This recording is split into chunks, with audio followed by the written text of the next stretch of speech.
It's like Christmas morning for baseball fans. Opening day has arrived. We have a fresh season of Mets baseball ahead of us. I am so excited about what lies ahead on the show today. Going to preview our first series of the season, Mets vs. Marlins. We'll talk about it on today's edition of Locked On Mets. You are Locked On Mets, your daily New York Mets podcast. Part of the Locked On Podcast Network, your team every day.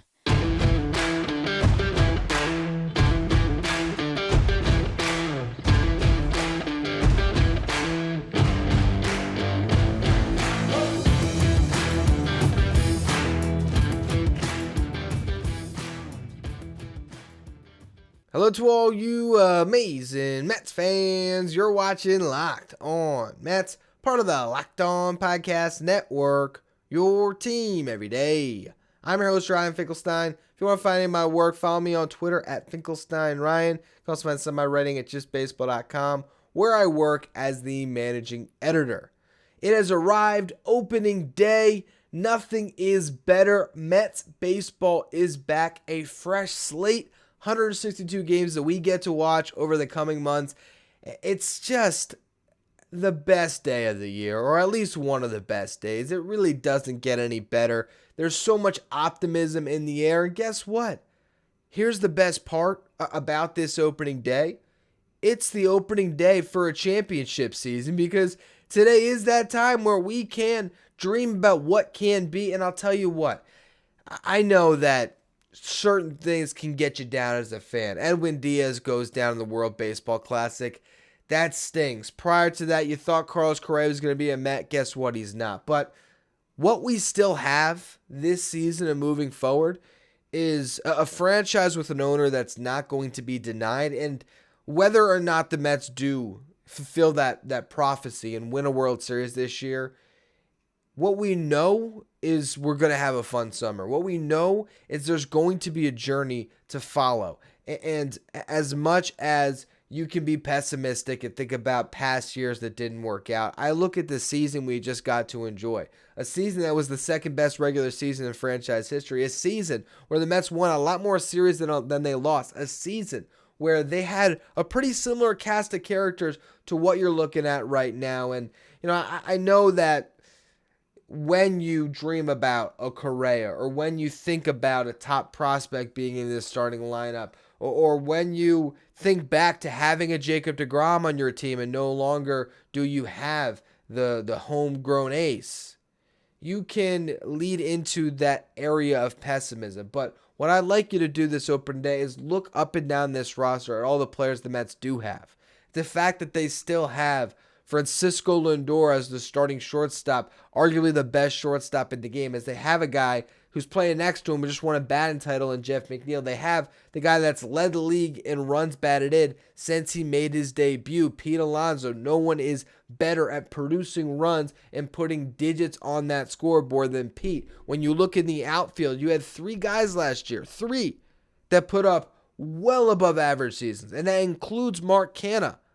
A 128 weighted runs created plus, nothing to sneeze at. That means, based on a league average of 100, this guy was 28% better than your league average hitter. He's your third best outfielder. You have a guy in Brandon Nimmo who has fully realized his promise as a first-round pick, and Starling Marte is one of the best athletes in this sport, who is certainly capable of having as good of a season as he's ever had, and as good as a season as he ever will have in a Mets uniform. And that's just the starting lineup. That doesn't even discuss the guy on the hill for opening day, Max Scherzer, Justin Verlander, Kodai Senga. This rotation has enough there to be special. The bullpen without Diaz still has arms that you can trust. We're going to go through the entire active roster and really, break down who's made this team, because we have done it, but now the bullpen is set too. So you have that to kind of compare. But this season, this Mets team has every single opportunity to go out and to put up a year that we're never going to forget. And, you went into seasons in the past under the Wilpons, and there was a lot more to question. Last one we saw in 2020, you had Rick Porcello and Michael Wacha in a rotation, and things did not look good. Now you fast forward a couple years, this rotation doesn't have questions. This organization has brought in so much depth, top to bottom here, and they always will have the ability to add, to make more moves, to continue to supplement. And the best part, too, is this franchise continues to be run better and better each day when it comes to analytics and everything else that Steve Cohen is pouring in, as well as just the game experience. It's fun to go out to Citi Field. It's a lot of fun to watch Mets baseball. So I believe that there's a steady progression that we are witnessing with this franchise. It got a little better in 2021. It got a lot better in 2022. And I have no reason to believe it's not going to continue to get better in 2023, where the Mets can go up and can compete with the likes of a team that is as good as any in baseball in the Atlanta Braves, and they can go to toe-to-toe with them again like they did last year, where they had an identical record in this division. You know what, this season, maybe it's the Mets year where they take the NL East for the first time since 2015, and then maybe make some noise in October. Today's the day to dream, and that's what opening day brings. I cannot wait to be in the ballpark for that game. We'll be discussing that a little bit later as well. Before we get to that, though, today's episode is brought to you by FanDuel. The tournament is heating up. Now is the perfect time to download FanDuel, America's #1 sportsbook, because new customers get a no-sweat first bet up to $1,000. That's bonus bets back if your first bet doesn't win. Just download FanDuel. It's safe, it's secure, it's super easy to use. Then you can bet on everything from the money line to the spread to, you want to go to the baseball side, who's going to win the first 5 innings. You can bet that. You can bet a pitcher strikeouts, home runs. Everything is open again with the baseball season. Plus, FanDuel even lets you combine your bets for a chance at a bigger payout with the same game parlay. So you can bet on Francisco Lindor to hit a home run in the game. And if you want to get crazy, bet the over on Max Scherzer strikeouts. And the Mets are going to beat the Marlins. All of that, combine it, have a chance at a very big payout. Don't miss your chance as well to get your no-sweat first bet again, up to $1,000 in bonus bets when you go to FanDuel.com/LockedOn. That's FanDuel.com/LockedOn to learn more. Make every moment more with FanDuel, an official sports betting partner of the NBA. As I record this late at night on Wednesday here, the Mets have not officially set a 26-man roster, but through all the names that have been announced as part of Syracuse, through the names that we know are heading towards the injured list, particularly Eliezer Hernandez, which was the revelation today. He's going on the IL with a phantom injury. I mean, a shoulder strain. Yeah, it was a little convenient how that popped up for the New York Mets, but that's their depth guy. That's a guy that can travel with the taxi squad of the team throughout the season to be that spot starter when you need him to be. Not a guy I have a lot of confidence in, but that was sort of the last domino to fall here. We now have a pretty clear picture of what the Mets opening day roster is going to look like. So we'll get to the obvious parts of it, right? We know Omar Narvaez and Tomas Nido are behind the dish. We know Pete Alonso, Eduardo Escobar, Louis Guillorme, Francisco Lindor, and Jeff McNeil are your infielders. And with that, we know that Escobar is your starting third baseman, although I think Guillorme will take some time from him, particularly against right-handed pitching, because Guillorme thrives against righties. Escobar does not. They were in a platoon at one point last season. I don't expect that'll be a strict platoon to start, but I imagine that you'll see Guillorme out there a fair amount. He's going to get some time at second base with Jeff McNeil shifting to the outfield a little bit. And then, of course, you know that you'll have Francisco Lindor and Pete Alonso out there starting at their position almost every day, with Pete occasionally getting a start at DH, where Mark Canha might move in from the outfield, where they could put Eduardo Escobar at first base. They even are toying with the idea of Guillorme playing a little first base this year as well. So the Mets have a lot of optionality in that infield.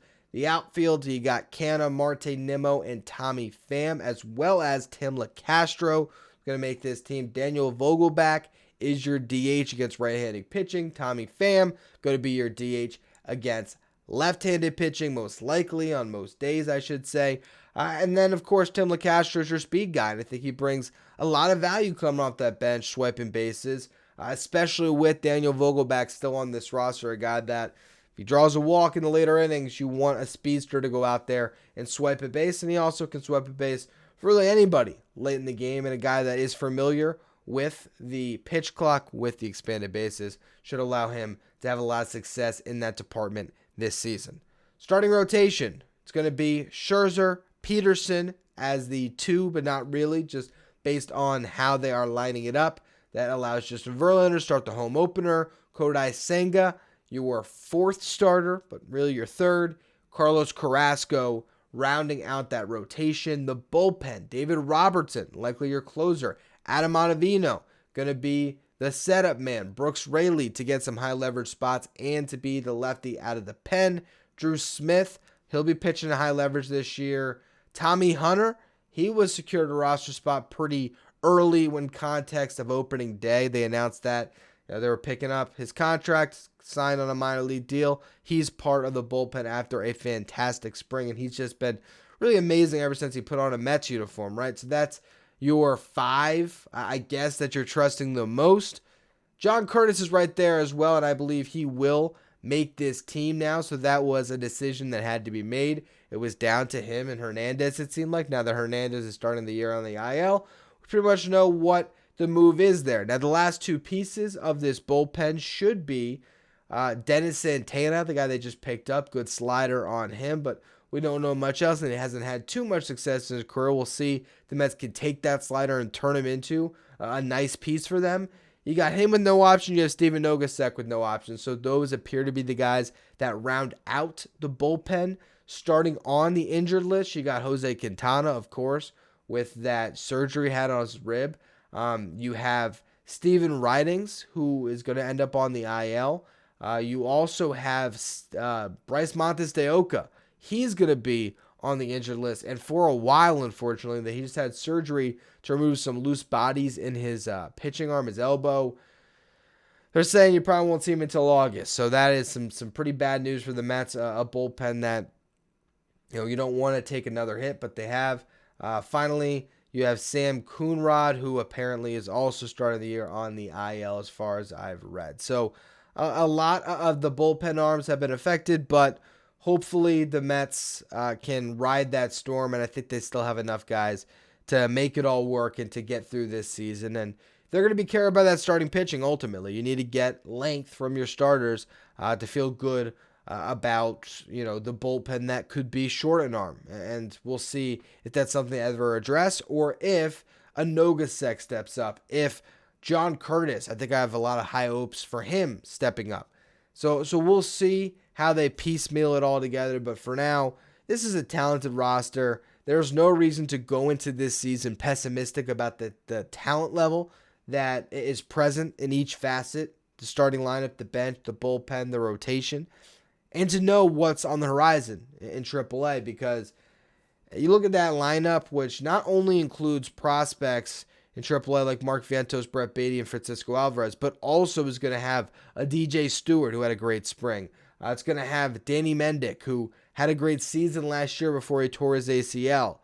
There's a lot of names there that, also Ronnie Mauricio, I didn't even mention him. A lot of names on that AAA team that could contribute this year, so there's plenty of depth to be looking at. Tyler McGill, Joey Lucchesi headlining that rotation with Jose Budo. A lot of depth in the starting pitching department as well. So, first series of this season, Mets versus Marlins, a team the Mets should beat, but also a team that features a tough first matchup. The reigning NL Cy Young, Sandy Alcantara versus Max Scherzer. I get to watch that in person. We're going to discuss that game and this series in just a minute. First, though, another word from our sponsors. We look at the probable pitchers for this series. Max Scherzer goes up against Sandy Alcantara. What a matchup. Maybe the pitching matchup of the day, or one of them. I can't wait for this one. It's going to be a quick baseball game. You're going to have the opening ceremonies that'll probably be longer than the first 4 innings of this one, if it breaks the way I think. Then again, we went into playoff games last year, but that's what we thought was going to happen, and it didn't. So you never know with a baseball game. Suddenly, it could be the first inning, and, Jazz Chisholm and Avisail Garcia could jump all over the Mets, and we'll be thinking, what just happened? But I think that this is a Mets team that proved last year that they can hit against Sandy Alcantara.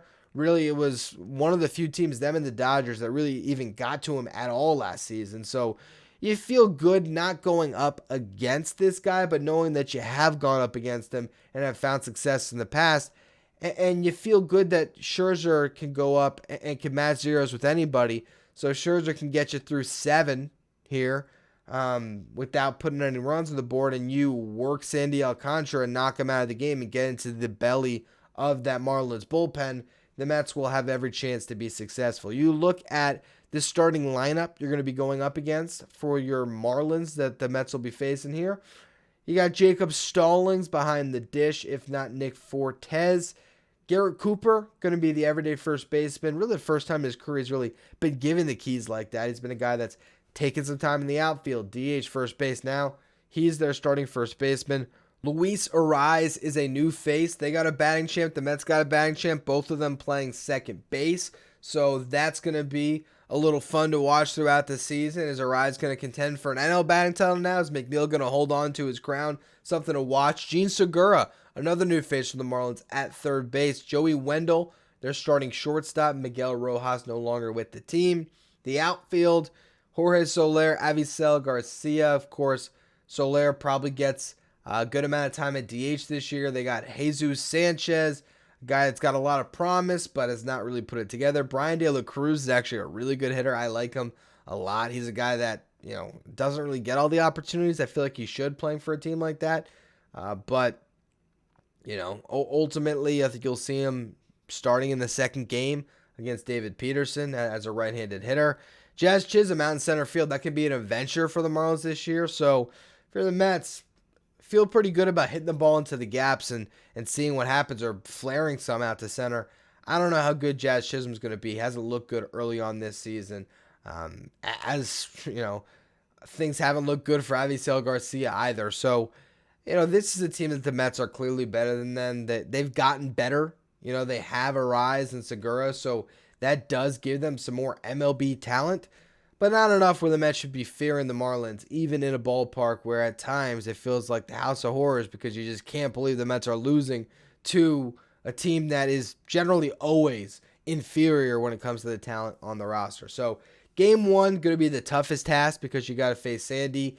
Game 2, though, even though it'll be easier to go up against Jesus Luzardo, it's a good pitcher. It's a very good pitcher. David Peterson is up to the task to match zeros with him. I really do believe that. And we'll see what the Mets lineup looks like against a lefty. I think that's going to be an interesting one. Tomas Nido had a good spring. Obviously, he'll be out there for game 2. But it's going to be Tommy Pham, you'd imagine, right? So are they going Pham at DH? Are they going to already spell somebody in the outfield and play Pham out there? We'll figure that one out. Escobar is going to be in the starting lineup, I think, pretty much this whole series.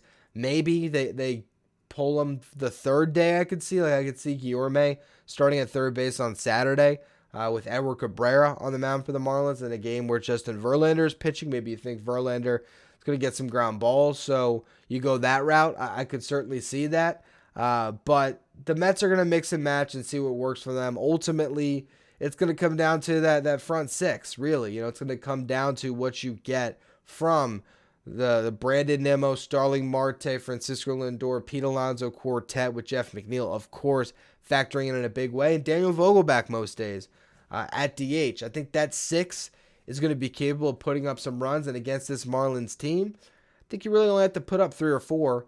And I think you feel pretty good about being able to keep that offense off the board, particularly when you're starting 2 future first ballot Hall of Famers in this series, and a guy that I believe in entirely, and the young pitcher of David Peterson. So we'll see. It's going to be a fun series. I'm going to be in attendance for the first 3 games. Me and my dad just going to go hang out, enjoy some baseball, and get this season off right. I can't tell you the last time a season has opened in Miami for the Mets, but as a native South Floridian, I'm fired up for it. Looking forward to seeing Mets fans show up in a big way, making it feel like Citi Field South for a little bit, and hopefully the Mets can at least win this one win this series, and get off on a good foot for what is sure to be a thrilling 2023 season.